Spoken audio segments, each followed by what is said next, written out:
자, 오늘 말씀은 요한 1서 4장 7에서 19절까지입니다. 요한 1서 4장 7에서 19절까지. 말씀 읽기 전에 먼저 기도합니다. 주님 사랑합니다. 하나님께서는 사랑을 거룩으로 묶어두셨습니다. 사실상은 거룩하지 않은 것은 사랑이 아닙니다. 하나님께서 거룩하시기 때문입니다. 내가 거룩하니 너희도 거룩하라 말씀하신 그 거룩 안에 신랑 신부의 관계가 있습니다. 주의 이름으로 산다는 것은 주의 명령대로 산다는 뜻입니다. 주님과 결혼한다는 것은 자신의 뜻이 완전히 부정되고 오직 하나님의 뜻대로만 산다는 것입니다. 이 사랑 안에 거룩이 있습니다. 이 시간 주께서 우리에게 주시는 이 말씀 마음으로 받습니다. 영원히 말씀으로 사는 그 삶이 되기를 기도합니다. 주님 감사합니다. 예수님의 이름으로 기도드렸습니다. 아멘. 교독하시고 19절은 함께 읽겠습니다. 사랑하는 자들아, 우리가 서로 사랑하자. 사랑은 하나님께 속하며 사랑하는 자는 다 하나님에게서 태어나 하나님을 알지만 사랑하지 아니하는 자는 하나님을 알지 못하나니 이는 하나님이 사랑이시기 때문이라. 하나님께서 자신의 독생자를 세상에 보내사 우리가 그분을 통해 살게 하셨으므로 이 점에서 하나님의 사랑이 우리를 향해 나타났느니라. 우리가 하나님을 사랑한 것이 아니라 그분께서 우리를 사랑하사 자신의 아들을 보내셔서 우리 죄들로 인한 화해 헌물이 되게 하신 것, 여기에 사랑이 있느니라. 사랑하는 자들아, 하나님께서 우리를 이처럼 사랑하셨다면 우리도 서로 사랑해야만 하느니라. 어느 때나 아무도 하나님을 보지 못하였으나 만일 우리가 서로 사랑하면 하나님께서 우리 안에 거하시고 그분의 사랑이 우리 안에서 완전하게 되었느니라. 그분께서 자신의 영으로부터 우리에게 주셨으므로 이것에 의해 우리가 그분 안에 거하고 있음과 그분께서 우리 안에 거하고 계심을 우리가 아느니라. 아버지께서 아들을 보내사 세상의 구원자가 되게 하신 것을 우리가 보았고 증언하노니 예수님께서 하나님의 아들이심을 시인하는 자가 누구든지 하나님께서 그 안에 거하시고 그도 하나님 안에 거하느니라. 하나님께서 우리를 향해 품으신 사랑을 우리가 알았고 또 믿었나니 하나님은 사랑이심으로 사랑 안에 거하는 자는 하나님 안에 거하며 하나님도 그 안에 거하시느니라. 이 점에서 우리의 사랑이 완전하게 되었나니 이것은 우리가 심판날에 담대함을 가지게 하려 함이라. 이는 그분께서 어떠하신 것 같이 우리도 이 세상에서 그러하기 때문이니라. 사랑에는 결코 두려움이 없고 완전한 사랑은 두려움을 내쫓나니 이는 두려움에 고통이 있기 때문이라. 두려워하는 자는 사랑 안에서 완전하게 되지 못하였느니라. 우리가 그분을 사랑함은 그분께서 먼저 우리를 사랑하셨기 때문이라. 아멘. 요한일서 4장이 하나님의 사랑을 깊게 이야기하고 있어요. 왜냐하면 우리가 그분을 사랑하지 않았을 때 하나님께서 당신의 아들을 보내셔서 당신의 아들을 죽이셨거든요. 죄 때문에. 사실은 인간을 만들지 않았다면 하나님은 그렇게까지 고생하실 이유도 없고 고난받으실 이유도 없고 수치당하실 이유도 없어요.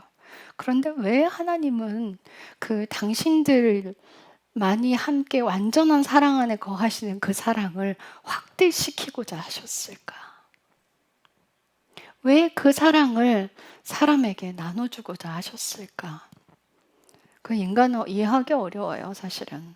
그런데 그분의 사랑이 사람을 만들었고 그분의 사랑으로 인해서 사람이 범죄했음에도 불구하고 하나님께서 사람을 살리기 위해서 어떤 방편을 만들어 두신 거예요. 에덴에서 하나님께서 선악을 알게 하는 나무를 창조하셨을 때 이미 그분은 사람이 타락할 것을 알고 계셨을 수도 있어요. 왜냐하면 만약에 사람이 타락했을 경우에 이 선악을 알게 하는 나무의 열매를 먹었을 때 이들이 어떻게 될 것인가까지 예비를 해두셨거든요. 참 이게 심오한데 우리가 하나님의 사랑을 거기까지 어떻게 예측을 하겠어요? 그런데 하나님께서는 사람이 타락할 것을 이미 알고 예비해 두셨다. 아담이 아니어도 누군가는 먹었을 것이다. 제 친구가 그랬어요. 하나님은 참 못됐대요. 왜 선악과를 만들어서 왜 사람을 타락하게 만드냐는 거예요. 그때는 그 말씀이 열리지 않았기 때문에 제가 제 친구한테 화를 냈어요. 야! 너는 하나님께서 동산에 그 수만 가지의 과실들을 얼마나 많아요. 열대 과일들을 얼마나 맛있는 게 많아요. 그죠? 그 수만 가지 과일들을 다 주시고 전부 다 먹으라고 하고 딱 하나 먹지 말라고 했는데 그거 마저 먹어야겠니? 그랬더니 그 친구가 아무 말 못해요. 그 당시에 제게 열린 건 딱 그 수준까지였어요. 딱 신학 처음 할 때 2004년도에. 그런데 하나님께서 십자가를 열어주시고 많은 부분을 열어주시고 제 삶이 또 힘겨운 삶 가운데 모든 것을 통과하고 난 뒤에 또 하나님께서 십자가를 2010년부터 열어주기 시작하셨는데 이 말씀은 또 후에 열렸어요. 근데 이 말씀이 참 기가 막힌 거예요. 제가 생각했을 때는 선악을 알게 하는 나무 굳이 그게 선악을 알게 하는 나무였다는 거예요. 만약 그냥 정말 사람에게 순종을 가르칠 거였으면 굳이 그 열매를 먹고 선악을 몰라도 돼요. 순종만 가르칠 거였다면. 근데 열매를 따먹음으로 인해서 선과 악을 알게 된 거예요. 사람 안에는 악이 없었어요. 악이 존재하지 않았는데 사탄의 꼬임에 넘어가서 그걸 먹음으로 인해서 선과 악의 기준이 이 양심에 꽉 박혀버린 거예요. 그래서 선악을 분별하게 됐어요. 무엇 때문에? 범죄했을 때 회개하고 돌아오라고. 그 길을 예비해 두신 거예요. 그래서 하나님께서 그래요. 저들도 이 열매를 먹고 우리와 같이 되었으니. 그래서 아담과 하와가 선악과를 못 따먹게 천사들이 불칼을 들고 그 동산을 지키게 만들어요. 왜요? 생명나무를 못 따먹게. 왜냐하면 악까지 알게 되었는데 이 악한 마음까지 이제 사람한테 들어갔는데 영원히 살면 사람이 더 사악해져요. 여러분들 보세요. 전 인류를 하나님이 심판하신 게 노아의 홍수 때였어요. 그죠? 노아의 홍수 때 죄를 다 썰어버리셨어요. 그렇게 죄를 정리하셨어요. 사람을 죽이려고 하셨던 것이 아니라 사람이 죄를 담고 있기 때문에 그 죄를 쓸어버린 거예요. 그래서 우리 안에 죄를 제거해야 돼요. 심판으로 가지 않으려면. 그래서 우리 안에 죄를 제거한다는 건 내가 주인인 거에서 벗어나는 거, 예수님이 주인인 삶으로 돌아가는 것이라고 제가 여러분께 말씀드렸어요. 근데 내가 주인인 것이 왜 안 되냐면 사탄이 주인이기 때문이에요. 그리고 가장 중요한 건 뭐냐면 선악의 기준을 내가 판단하기 때문이에요. 그럼 뭐예요? 내가 하나님인 거야. 인간이 자기 스스로가 하나님인 거예요. 그 선악의 기준을 자기가 판단하는 거죠. 그래서 악한 거예요. 선과 악의 기준은 하나님으로부터 와야 해요. 그래서 우리가 하나님으로 완전히 채워졌을 때 거룩이 돼요. 근데 하나님은 그 길을 예비하셨어요. 다시 돌아오라고. 그래서 다시 회개하고 돌아오는 길을 만들어 주신 거예요. 자, 하나님께서 천사가 타락했을 때 영은 타락하면 못 돌아와요. 영은 한번 타락하면요, 그냥 지옥이에요. 회개하고 돌아올 수 있는 길이 없어요. 그래서 사람에게 육신을 입힌 거예요. 그 사람에게 육신을 입혀서 그 사람이 죽으면 우리는 회개할 길이 사라져 버리죠. 그죠? 그런데 참 오묘한 거는요, 천년왕국에 들어가도 다시 육신을 입고 부활해서 들어가요. 그래서 이 첫 번째 부활에 참여하는 자들은 복이 있다 이래요. 지배를 당하는 사람 말고 계시록에 목배인 자들, 배교하지 않은 자들, 천년 동안 예수님과 왕노릇할 사람들에게 복이 있다라고 이야기해요. 그들은 두 번째 사망의 해를 당하지 않을 거래요. 이 두 번째 사망의 해는 무엇이냐면 영원한 지옥불에 떨어지는 걸 이야기해요. 그러면 천년왕국의 통치권 안으로 들어가는 사람들은 영원한 생명이 보장된 사람들이라는 거죠. 그래서 그들은 두 번째 사망의 해를 당하지 않아요. 육신을 입고 들어가요. 그런데 여러분 있잖아요. 천년왕국이 끝났는데 이제 마지막 때 백보자 심판이 있기 전에 또다시 다 육신을 입고 부활해요. 지옥 갈 사람은 지옥 갈 사람, 심판받을 자로 육신을 입고 부활하고요. 영원한 생명에 갈 자들은 영원한 생명에 갈 자로 육신을 입고 부활해요. 또 신기하죠. 영원히 사는데 굳이 육신이 필요 있을까? 그런데 거기에도 이유가 있다고 생각해요. 하나님의 사랑은 우리가 계산하지 못한 것까지 전부 다 해놓으셨더라고요. 사람인지라. 그래서 여러분, 하나님께서 먼저 우리를 사랑하셨어요. 그래서 사람이 범죄했을 때 창세기에 보면은 당신의 아들을 보내실 계획을 이미 아담과 하와가 범죄했을 때 말씀하세요. 왜냐하면 여자의 후손이 사람의 그의 후손의 그 뒤꿈치를 상하게 할 것이라 이래요. 여자의 후손에 뱀이 물 거라고 이야기를 해요. 이 여자의 후손. 누가 오셨어요? 예수님이 오셨어요. 그 예수님이 이미 사람이 범죄했을 때 아버지께서는 당신의 아들을 보내실 계획을 이미 하셨어요. 그럼 이거는요, 사람을 만들 때부터 예정하셨다는 거예요. 그럼 이 사랑을 어떻게 설명을 할까요? 무슨 수로 설명할까요? 굳이 그렇게까지? 누가 그래요? 교만한 사람을 하나님께서 그 교만을 들춰내기 위해서 너무 교만하니까 책을 쓰라고 하셨어요. 책을 썼는데요, 완전히 엉망인 거예요. 근데 그 책을 쓰면서 얼마나 교만을 떨든지, 와, 제가 할 말을 잃었어요. 성경과 완전히 다른 내용을 적어놨는데 제가 가서 막 호통을 쳤어요. 그 밤에 저는 그때 돈이 많이 없을 시절이기 때문에 저 위에 어디죠?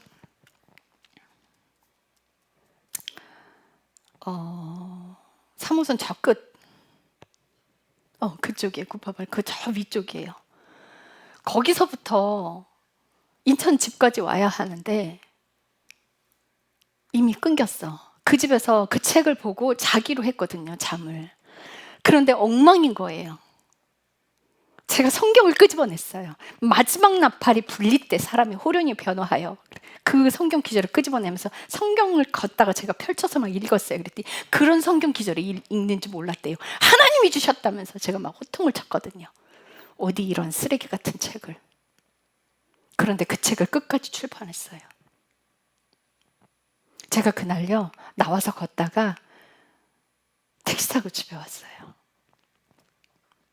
그런데 그 자매를 한참 지난 뒤에, 책이 출판되고 한참 지난 뒤에 제가 만났어요. 다시 울산 그쪽으로 이사를 다시 갔더라고요. 원래 본인 집 있는 곳으로. 그래서 거기까지 내려가서 만났어요. 하나님은 왜 책을 쓰라고 하셨던 것 같아요? 그랬더니 이러는 거예요.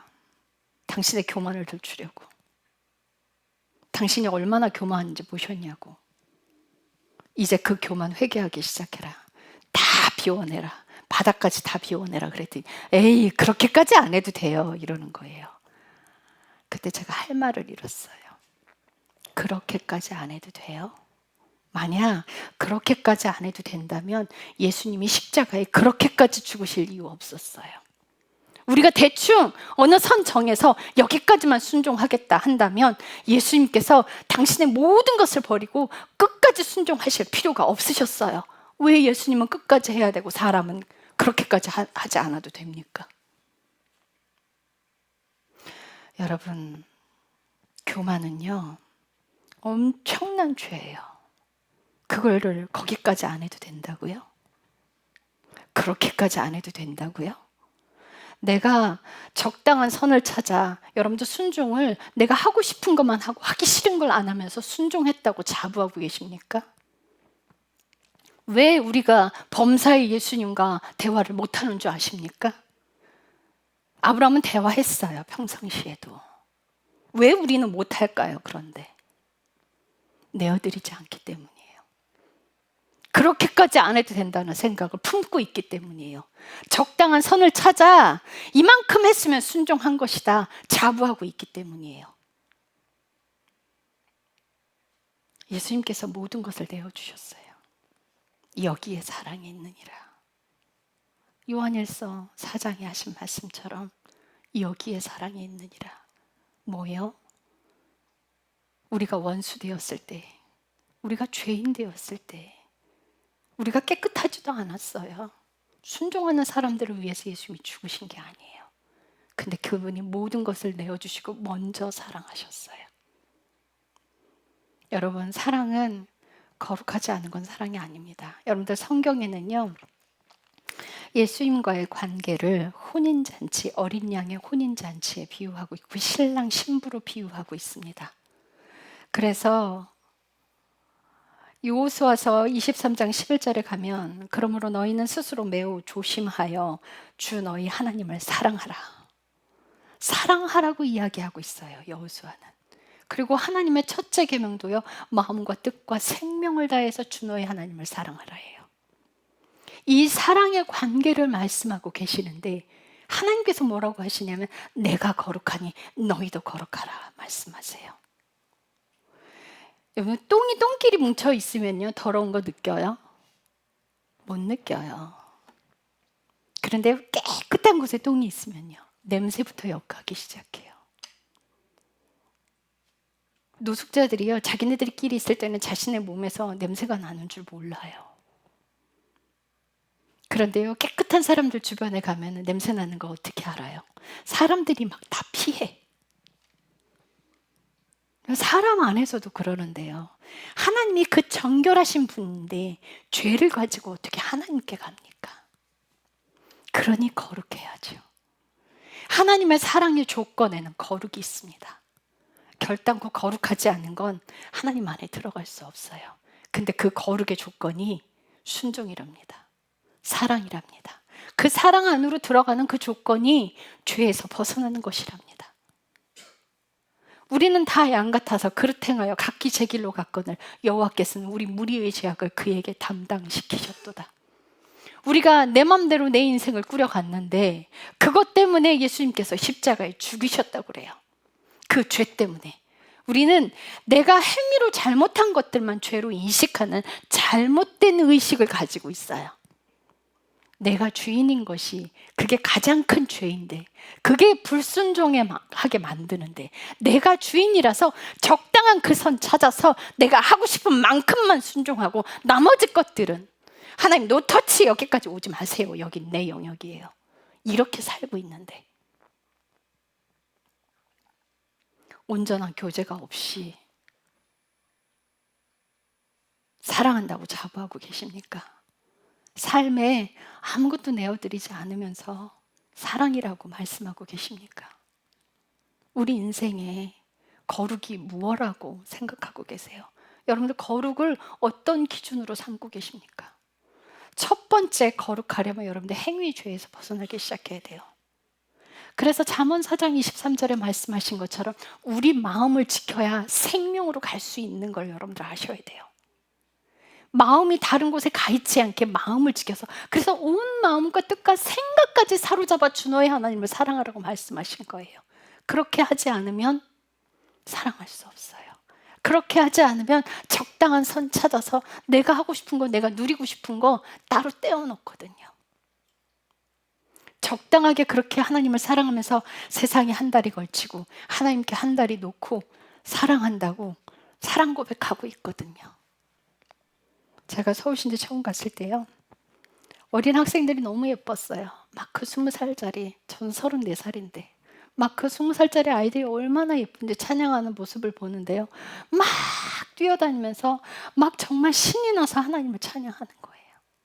근데 말씀 딱 시작했는데 다 줘라. 전 그때요 충격받았어요. 왜 충격받았는 줄 아세요? 아하, 얘네들이 이게 노는 거구나. 하나님께 찬양을 드린 게 아니구나. 또 하나의 나이트구나. 아, 세상 사람들이 나이트 가듯이 얘네들은 이렇게 노는구나. 하하, 기가 차라. 기가 막혀라.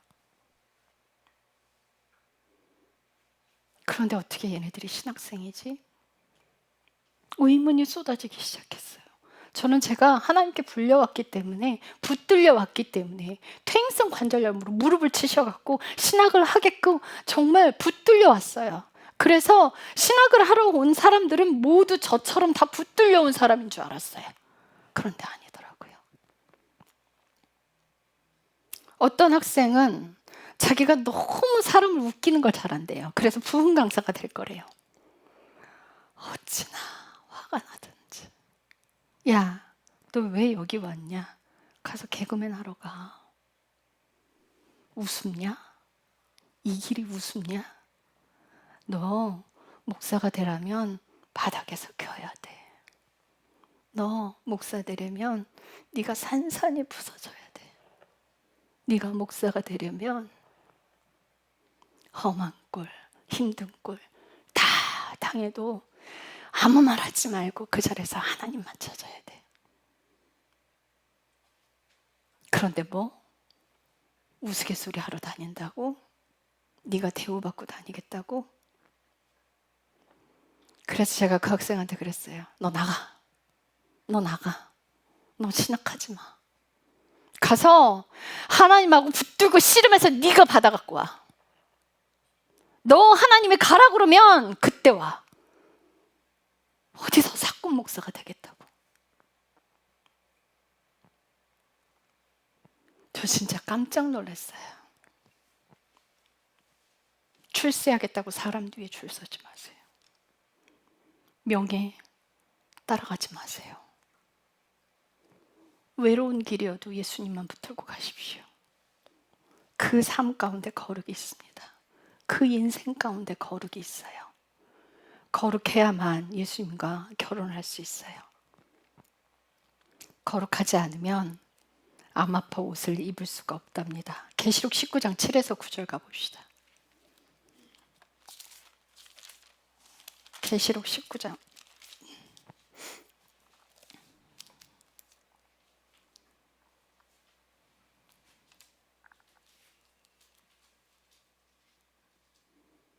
같이 읽겠습니다. 시작.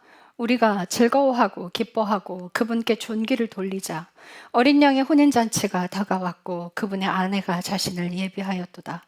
깨끗하고 흰 고운 아마포 옷을 차려입은 것이 그녀에게 허락되었으니 그 고운 아마포는 성도들의 의인이라 하더라. 그가 내게 말하기를 기록하라.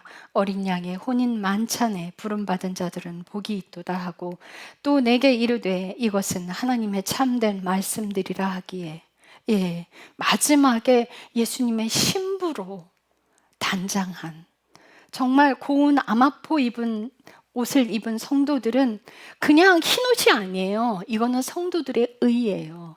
이 착한 행실이 아니에요. 하나님의 명령대로 순종하고 산 삶으로 인한 의의 옷이에요. 그런데 갈라디아 3장에 이 옷을 어떻게 설명하고 있냐면 우리가 다 예수 그리스도의 믿음 안으로 들어가면 예수 그리스도로 옷 입는다고 되어 있어요. 그럼 이 옷은요, 예수 그리스도의 의예요. 온전히 그분께 자신의 인생을 전부 다 내어드려서 마지막까지 끝까지 순종한 그 사람. 내가 하고 싶은 거 떼놓는 거 하지 말고 그게 어떠한 일이든지 끝까지 순종하는 그 사람. 그 사람이 끝까지 갈 거예요. 하나님의 음성은요, 사역에 있지 않습니다. 하나님의 음성은 전도에만 있지 않습니다. 하나님의 음성은 헌신봉사에 있는 것이 아닙니다. 가장 먼저 여러분과 저에게 다가오는 하나님의 음성은 죄에서 벗어난 길을 안내하십니다. 회개하라 말씀하십니다. 가기 싫은 곳을 가라고 말씀하십니다. 버릴 수 없는 것을 버리라 말씀하십니다. 사랑할 수 없는 사람을 사랑하라 말씀하십니다. 자신의 육신을 쳐서 바울이 하나님께 순종했던 것처럼 여러분들께서도 그 삶에 내가 하기 싫은 거 정말 죽기보다 싫은데 하나님 명령이라서 그분을 사랑하기 때문에 순종하는 그 인생으로 들어가는 그런 인생이 거룩한 삶으로 들어갑니다. 내가 하고 싶은 것만 순종하는 인생 말고요. 그 순종은요, 사람을 변화시키는 데 있는 것이 아니라 나를 바꾸는 데 있습니다.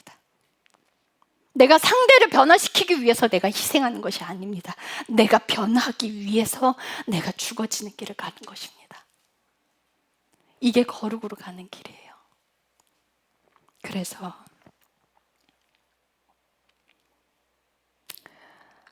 거룩은 순종과 죄에서 벗어나는 삶이 함께 갑니다.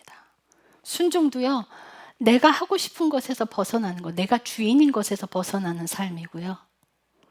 여러분들, 죄는요, 근본적으로 행위의 죄들에서 벗어나기 시작하면 내 안에서 생각하는 것들, 내 안에서 일어나는 것들의 씨름이고요.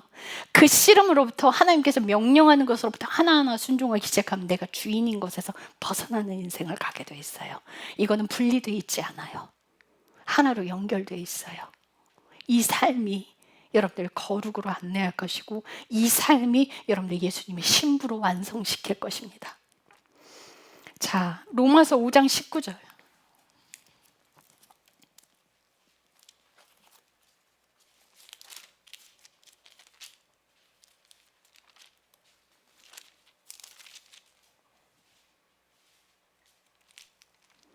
같이 읽겠습니다. 시작. 이는 한 사람의 불순종에 의해 사람이 죄인 된 것 같이 그렇게 한 사람의 순종에 의해 많은 사람이 의롭게 될 것이기 때문이라. 한 사람이 불순종으로 죄인이 돼버렸어요. 그런데 예수님이 끝까지 순종하심으로 의인이 된 것처럼 우리도 끝까지 순종해야 그 의의 옷을 입을 수가 있어요. 모든 것을 그분께 맡기고 범사에도 주님께 묻는 생활 습관을 들이십시오. 필요할 때 묻는 거 말고요. 어떤 사람들 물으라고 그랬더니 자기가 필요할 때 가방 이거 살까요? 저거 살까요? 그딴 거 묻고 앉았어. 좋은 거 골라달라고? 그런 거 묻지 마세요. 그런 거 욕심이에요. 과일 살 때 맛있는 거 골라주세요. 그럴 때 묻지 마시고요. 기로에 섰을 때 정말 모든 것에 땅 진짜 사고 싶어 죽겠는데 하나님 저 땅 살까요 말까요? 난 정말 사고 싶은데 하나님이 사지 마라 그러면 안 사는 거예요. 하나님께서 헌금을 내가 싫어하는 사람한테 보내라고 하시는데 주님 이 헌금 진짜 보내야 합니까? 보내라. 예. 죽기보다 싫은 사람하고 결혼하라고 하시는데 주님 제가 정말 이 사람하고 결혼해야 합니까? 해라.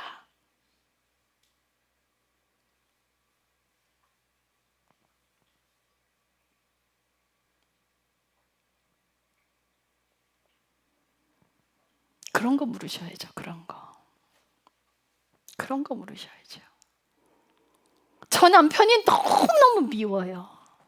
어떻게 자기밖에 몰라요. 그 누구 개그맨 누군데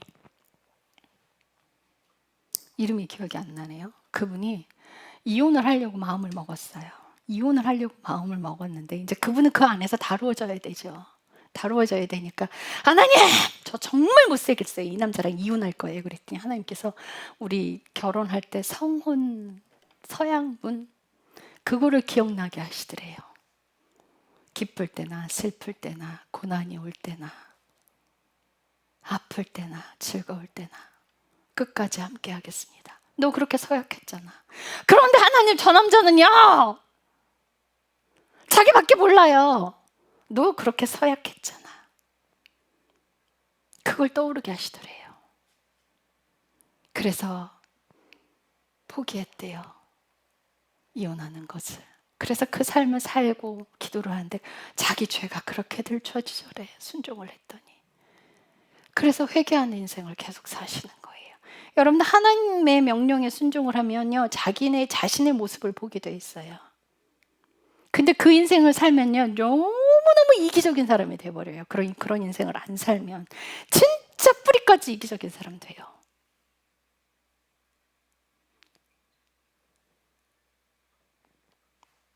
나를 위한 인생을 사시지 마세요. 하나님을 위한 인생을 사세요.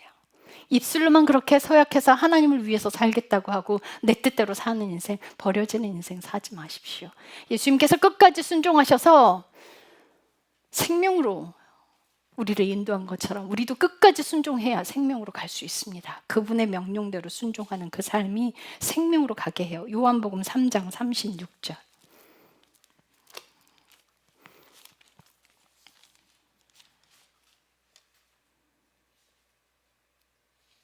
같이 읽겠습니다. 시작.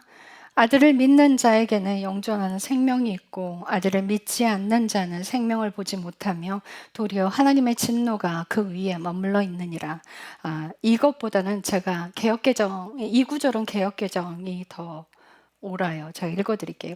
아들을 믿는 자는 영생이 있고 아들을 순종치 아니하는 자는 영생을 보지 못하고 도리어 하나님의 진노가 그 위에 머물러 있느니라. 자, 영생과 순종을 한 자리에 두었어요. 네, 아시겠어요? 영생과 순종을 한 문장에 뒀어요. 이것이 영생으로 가게 한대요.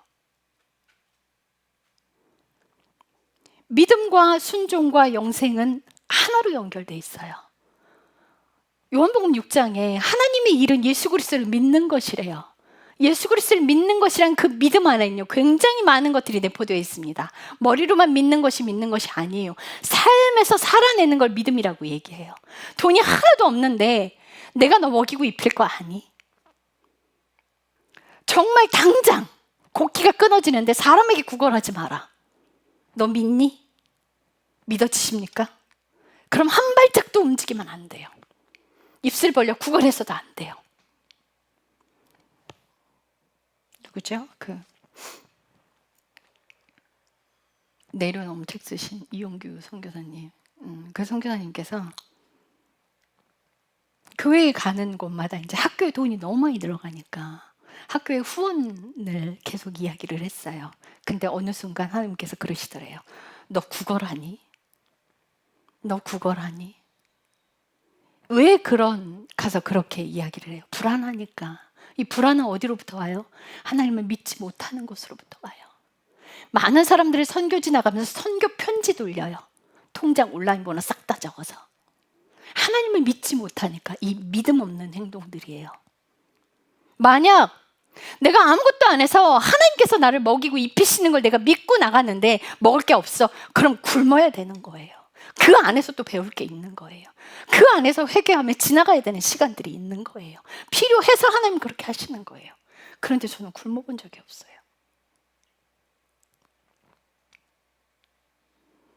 믿음은 이런 것이에요. 머릿속으로 내가 예수님 믿습니다. 그리고 천국 가는 게 아니에요. 믿음은 삶이 동반되는 거예요. 머리에만 남아있는 것을 믿음이라고 하잖아요. 이 믿음과 순종과 영생이 이 꼴의 자리에 있어요. 믿음은, 순종은 영생으로 가게 해요. 이것이 한 문장 안에 들어가 있습니다. 이것이 거룩으로 가게 합니다. 이 삶 가운데 여러분들의 죄들이 들춰지는 인생을 살아가게 되고 불순종했을 때 여러분들이 꼬꾸러져서 하나님 앞에 회개하는 인생으로 가게 되고 하나님의 음성은요 죄를 제거하는 것으로부터 내가 죄에서 의인으로 가는 그 삶 가운데 안내되는 길에 있어요. 육신의 축복을 주는 음성에 있지 않습니다. 간혹 하나님의 육신의 축복도 함께 동반되기도 합니다. 그러나 간혹이에요.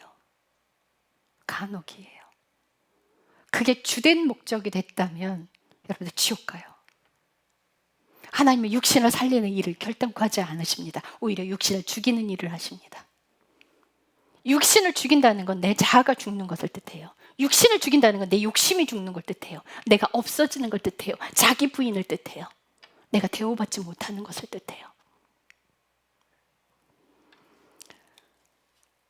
그래서 예수님께서 사람을 살리시려고 그 십자가의 모욕과 수치를 견디신 것처럼 하나님께서 인도하시는 그 길에 어떤 일이 있더라도 하나님께서 됐다 하실 때까지 끝까지 함께 가시길 축복합니다. 험한 십자가의 능력이 있습니다. 여러분들 마음을 꼭 지키세요. 잠언 4장 23절 우리 한 번 더 읽어요. 제가 너무 많이 해서 닳고 달았죠. 그 구절은.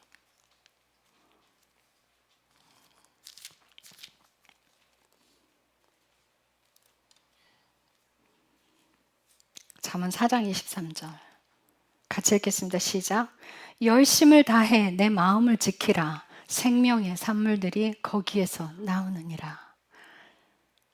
마음을 지키세요. 여러분들 마음 굳건히 지키십시오. 육신이 즐기는 것으로부터 여러분들 마음 지키셔서 온전히 하나님께 드리시기를 축복합니다. 자식한테도 욕심 부리지 마세요. 내가 키웠는데 그 자식이 나한테 얼마나 해주기를 기대하지 마십시오. 하나님을 기대하십시오.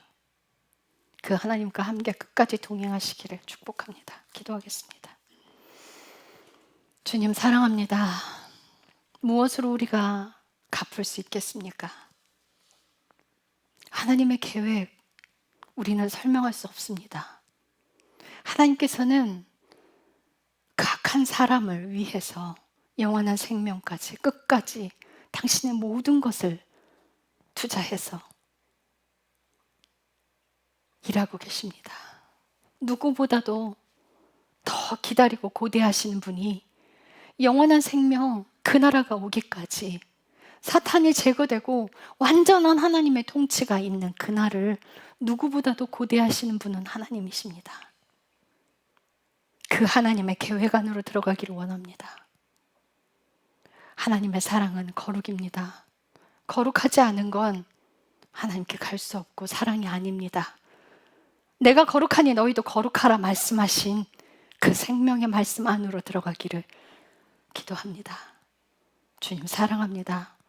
예수님의 이름으로 기도드렸습니다. 아멘.